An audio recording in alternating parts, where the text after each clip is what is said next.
Murnane, and I am a research fellow at the Innovation Value Institute in Maynooth University. Just by way of a very quick introduction, I'm not sure if any of you are aware of the IVI or what we do. One of our main, products is we've developed this framework called the ITCMF, which is the IT Capability Maturity Framework. And really, it's a framework that has been developed to help businesses to improve their business value through IT management. And really, the focus is on developing the organization's capability in a number of key areas. We have comprehensive coverage of about over 30 critical capabilities, which are kind of individual, interrelated key areas of IT management. Each capability then comprises a number of categories and capability building blocks, and kind of describes capability maturity on a scale of 1 to 5, 1 being kind of initial ad hoc, right up to 5 being kind of fully integrated and optimized across the organization. And what we find organizations, or what organizations do with our framework, is they kind of undertake an assessment to identify their current maturity across the framework, and then they can choose to deep dive and kind of explore certain capability areas in more depth. And what we help them do is to identify their current maturity in these capability areas, identify their target maturity, where they want to be in the next 12, 18, 24 months. And we then help them to develop capability roadmap, improvement roadmaps to get them to their desired maturity. So this is all very well and good. Organizations are able to find out what areas they need to work on to improve. But they find then that they kind of hit a little bit of a roadblock, because they're rarely very sure from the outset of what they want, how they're going to achieve that maturity improvement, where do they start and what do they need to do, and then what happens. So one of the things that we have learned from engaging with our clients and our partners over the years, and indeed this is something that's borne out through other research projects that we're part of in the EU and internationally, and indeed from academic research, is that in order to improve organisational capability, we need also to help individuals improve their skills and competences. And managing the relationship between capability improvement and individual skills improvement is something that is not a trivial undertaking. And managing that relationship is very important.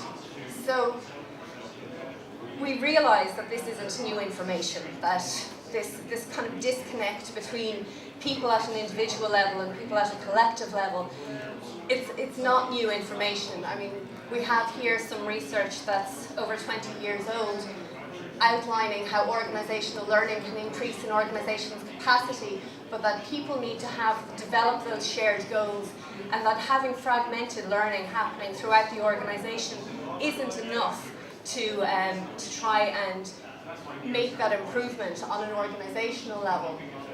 We need to be able to structure, coordinate and communicate both individual skills and expertise and kind of collective expertise in a functional area. And these are kind of things that have been long known. However, these are things that are still being explored in academic and in industry research at the moment. So, for instance, we need to have deliberate intervention by management to enable and to drive individual learning, and then to collectively help that to improve the organisation's capacity or performance overall. So we've identified within our capability maturity framework that there is perhaps a capability gap in terms of taking those organisational goals and translating them into active participation or kind of discrete actions that organisations can take, both at an individual and a collective level. There's much more involved in managing IT than just managing the IT. And where our framework is very strong is around the area of technology and process, and looking at looking at those areas and trying to help organisations identify where they can improve there. The people area is something where we're a little bit shadier, and that's not to say that people are overlooked within our framework, but our approach to kind of people and behaviours within the framework tends to take a macro view, a more collective view. And what we're missing is that understanding of what we need to do on an individual level to try and help generate this organisational change that we're talking about. And this is something that's much broader than the scope of an IT maturity framework. This is something that goes down to the heart of organisational culture and people management on a much broader scale than you can really hope to cover with any sort of depth in an IT management framework. So what are we doing about it? IVI have started to develop some mapping and tools. So we're going to take the extant knowledge that is already there in a number of different skills frameworks, and these have been developed by people who specialise in the area of skills development. For instance, we're working with BCS in the UK with their Sophia framework. We're also working with Sine, looking at their e-competence framework, and we also are working with IPA in Japan and using their ICD, their I-competence skills dictionary. And we are currently working through looking at these different skills frameworks and the way that they describe improvements and the skills requirements for people in different roles, and looking to map those roles to the capability framework and identify what are the key roles and therefore the key skills that we need people to develop in these areas, so that we can then harness that collective learning to generate organisational capability improvement. So how do we see this working for an organisation? Organisations will have their own goals, and those goals will be different depending on the organisation or depending on what sector they're in, what industry they're in, or even what stage of maturity they are at themselves. What they want to improve on or what they need to improve on will vary drastically from one situation to another. But having identified their own goals, we can then come in and do a capability assessment with them so that they can identify where are the blocks that they have and identify the capability targets that they want to improve. From there then, this is where our mapping comes in. We have this mapped to key job roles that they may need to develop in order to reach those capability goals. We identify the skills targets, and this is again drawing on those other frameworks like Sophia, the ECF and IPA. And from there then we can help them to identify what sort of actions do they need to take in order to develop the skills within their organisation. So this can take many different forms, from training existing staff to hiring in new people, helping organisations to identify key collaboration opportunities, either internally within their own organisation, cross-departmental collaborations, or even secondments from one area to another, right through to kind of setting up new structures within the organisation. So addressing those skills gaps, and with the capability targets identified, these will help us to identify then clearer actions that an organisation can take in order to address their capability gap, whatever that might be.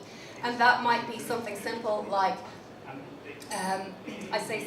something like redoing their processes or re-examining their processes, bringing in new technologies or tools, or indeed maybe sometimes the organisational structure itself needs to be revisited in order to enable these learnings to take place. We can then measure the impact in terms of reassessing where the target or where the organisation's maturity has moved to. And this then will feed back into identifying whether we have moved closer to our organisational goals or indeed achieved them, and help us reinforce the message that what we're trying to do is to reinforce the learnings and to kind of leverage the collective learnings within the organisation. So in terms of a research contribution, what we are working at the moment is a first pass looking at risk and security management related capabilities from our own framework and mapping those to risk and security related job roles. Identifying work practices that we would expect to see at various levels within those job roles. Our next stage, once we have finished this and we're about to move into this in-practice validation segment, we're going to start internally validating these mappings that we have created with internal subject matter experts. But we also want to make sure that we're not just working in a little bubble and that we are testing these, testing our thinking, testing our concepts externally with practitioners, with experts in the field, and with organisations that are living the dream, in inverted commas, but that are going through this on a day-to-day basis and learning from their experiences, finding out what's working for them, what's not, and how we can make that mapping more pragmatically useful for them. In terms of conceptual validation then, we also want to try and understand more clearly what exactly is the connection between improved skills at an individual level and improved maturity at an organisational level.